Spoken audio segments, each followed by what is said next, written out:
All right. Hello, everybody. How are we doing? Anyone excited for the action today? Anyone excited? Anyone as excited as I am for the action today? That's what I want to know. Hello, everybody.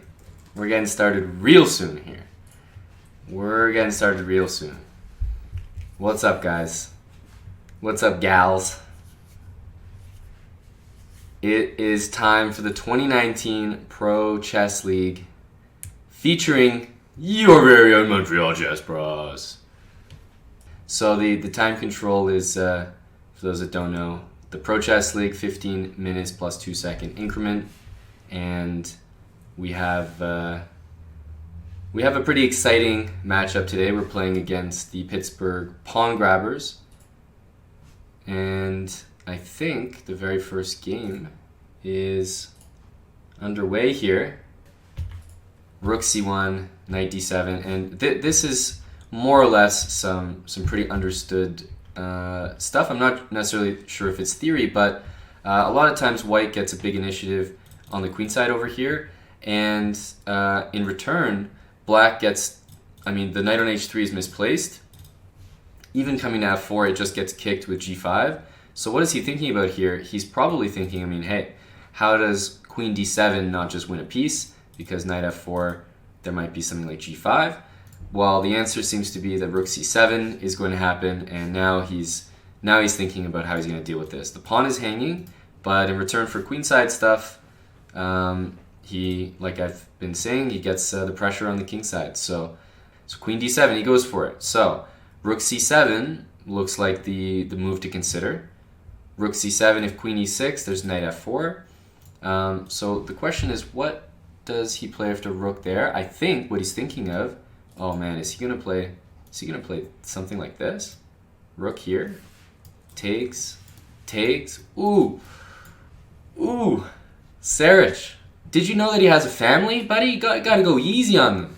Yeah, he has a family out there. There's good people that love this boy. People care about him. Ooh, I think he's planning something nasty. I think he's planning something here, guys. People love him out there. So he plays rook c8. Now queen b7. I think you can take this. Because once again, queen b7, guys, takes here. If bishop takes, you don't take back and lose here, but you take here first. And if bishop takes, you take the queen. Otherwise, you take on h3 and you're just totally winning. Rook c8 was a killer move. I guess my calculations were at least as good as Sarich, who calculated very well. Queen b7, there's bishop h3. Otherwise, this position, the knight's just getting trapped, so you had to play g4, and this is just a disaster. Yeah, bishop e2 is losing all the pawns, and just in great endgame technique, he just, a Grandmaster 2700 is not going to mess around with 2 extra pawns in an endgame. That is the first point registered for the Montreal Chessbrahs in the 2019 season, and we're up 1-0 in the first round against the Pittsburgh Pawngrabbers. Holy smokes, what's going on here, guys? Let's take it very quickly from the start. Sicilian, and for those that don't know, Shabalov is a very, very energetic player. He likes to take risks. He likes to play attacking chess, so no doubt these guys are going to have a very exciting game, and Hansen is head bobbing there. That spells comfort to me. That looks like he's very comfortable. You can play with a lot of intuition here. So b4, knight a4, and this looks like it right here just got dicey. d5 was played, which is usually the move b4 is connected with d5. You want to move the knight away from d5. And then after d5, for example, if I took, you understand why black was playing this in the first place. The bishop is just well placed there, and usually that results in a good position. So g6 was played by Eric, and now after takes, h6. Oh man, and this is just wild. He wants to take on g7. He wants to activate the bishop. He's always got queen h2 going down the h-file. And on top of that, if he takes this pawn, e6 is loose. You've got bishop h3 coming in. A very, very loose position, but what happened here? F takes g6, knight e6, and what's going on here? Knight e6, some calculations Black's got to move the queen. We take here. There might be some in-between move like knight f3 or maybe queen c6, queen takes a4, but there's no way this works out for Black, I think, because materially white should be fine, and I don't see any threats on the king side. Knight c4 is always met by bishop takes. If I had to guess, this one is going to be the trickiest, just because of those minor pieces.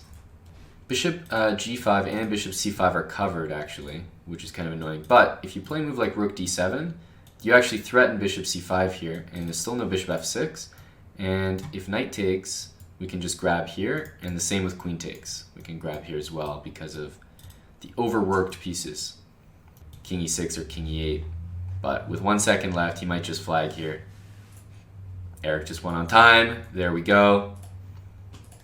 Brandon lost his first round game. Robin won with the black pieces. Eric won with the white pieces, and Sarich also won with the black pieces. So very good result for the boys here, and I think that's a fitting way to start the 2019 Pro Chess League season. Eric's been very animated this time. Eric has been very animated. Yasser, doesn't that bother you? Doesn't this feel shaky? Oh man, Yasser's such a pawn grabber. He suggests moves like queen b6. Just no shame. No shame whatsoever. Put a bishop on c2 and go grab a pawn. But even here, I have to say I'm not entirely convinced after bishop f6 that Black's position should be holding. But it certainly feels like Robin has complete domination here. Look at the time, 12.5 minutes to 5 minutes. This is looking really good for Robin. Really good for Robin here. Oof, this is a real bad position here for Black. Bishop e6 can't be played because of knight f6. In any case, Robin is dominating here, and let's take a look at an empty screen, just a vacant board 4, just gone in the wind. Gone in the wind. And why do you think that is? Well, there's a hanging queen. Yeah, that pawn on f4 is falling as well. And Robin looks like he's going to be up 2 pawns here and 8 minutes. So I'm suspecting a crushing victory for Robin here. Bishop b7. Knight takes f4 here is going to be good. Trading the queens, but maybe there's a way to keep the queens on the board. Like, does queen... Yeah, queen takes f4 is very strong, right? Because if bishop takes, you take here and take the queen. Okay, but he attacked the pawn, so now do we play king f6? Probably king f6, and then get a check in. Yep. He's going to play h6, I imagine. Otherwise, you get checked and you have to go back. Okay, well now, just check and king g5. Yep. King g5. And I think Eric will be able to win this. And then bring the king back. And all good. All good. Bring the king back to defend the pawn. That frees up the rook. And now this is just easy, easy. Even rook there at takes is completely winning. Nice game. That's going to be a clean game by Eric. That's going to be a victory, guys. Rook a2. He's fist pumping. And he's winning by resignation. There it is. We're getting a little Dr. O dance special. The preview. All the way, guys. That's a victory. Let's take a look at the other games. Sarich put away his opponent here. How did he do it? We saw this was just going to be a thematic grind victory, and that it was. The a-pawn ran down the board, very far down the board, and the finishing touches here. Kempsey also put a very nice clinic on earlier, but let it slip a little bit. However, he regained his composure and put away his opponent who was playing on very, very low time. So that was good. Yep. Very nice, guys. There you go. So, you can see there, Brendan Eshelman with 0 out of 2, but everyone else on the team performing 2 out of 2 for all the rest of the lads. And Eric is very happy. He's the only one remaining in his chair. He's got too much energy. Too much energy. So, Brandon has managed to trade everything off very nicely. We're going to see what Brandon has in store for us in the end games. We got to stick with him because he's in the end game. He's focused. We gotta see what he's up to here. Knight comes to e2 next, but that's fine because we have bishop d1 and we can always target this pawn. I think pawn takes or bishop takes look reasonable. If bishop takes though, knight d3 I think he wants to play. But then Brandon's gonna say bishop b3. You know, let's go to the opposite bishop endgame and make that draw. So I think Brandon's position is looking fantastic here. This is what I was saying about the bishop and the knight, guys. It's very sketchy. It's very sketchy. Oh, did Brandon do it? I'm pretty sure this is a draw. I'm pretty sure Brandon pulled it out for the boys. There you go. Brandon. And he's immediately up and out. He's immediately up and out. The dart gambit. I think he's happy about that one. He's just looking for a few high fives from the boys. Well deserved. Well deserved. Game drawn, and Brandon on board 4 scores a half point, which is pretty much worth everyone else's 6 points right now. That is a big result for Brandon. He definitely earned that one. That was his best game by far. But drawing an international master with the black pieces, no easy task, and a big result for the team. King g4. That looks like an accurate. Is that Andy? Is it Andy playing? I didn't realize Andy was playing. Randy Andy. Oof. Jeez. Oh, I didn't realize. Oh, rook f3, please. And then rook down f1. For the boys. All the way. Hansen, 3 out of 3 on the day.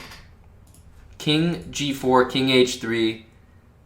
It doesn't get any better than that. That is a very cute finish. Very accurate. Accurate, Andy. Eric's looking around like, hello? Is there anyone else? Is there anyone else? So it's been 3-1 every single round for us, right? It's just been 3-1, 3-1, 3-1. Very, very convincing match. Now that we've won the match, in the final round, we just got to try to collect as many points as we can. Okay, so what do we make of Saric, who, like we just mentioned, he's going for a perfect score. What do we make of his position here? G4 is the move that wants to be played by Wonder, but honestly, I'm not that scared when I have rook h8 all the time. Maybe b5 here and b4 by Saric can be played. d5 always runs into e5. That's not very fun. But if we can stop e5, then d5 looks pretty tempting. So I'm curious whether, yeah, he's just going to play rook h8. I just don't see the danger of g4 when I've got a rook on h8. Rook on h8 is kind of like that feeling when you fianchetto and your king goes to g7. When you play rook h8, you feel like there's just no way you can ever get checkmated now. Oh, Saric went 4 out of 4. Saric went 4 out of 4. Like, the position is so bad that his opponent was just like, I'm out. See you later, bud. It's so bad. He's just going to put the king there, put the rook there. I mean, there's just nothing to do. That'll be a draw. Robin did go on to lose that game. No surprise, guys. He hung a full rook there. And I have to say, Brandon looks like he's going down here in the final round. Right now, Eric has 3.5 out of 4. Saric has 4 out of 4. Robin has 2.5 out of 4. And Brandon is about to have half out of 4. Thanks for watching, guys, and we'll see you next week. Oh, Mike.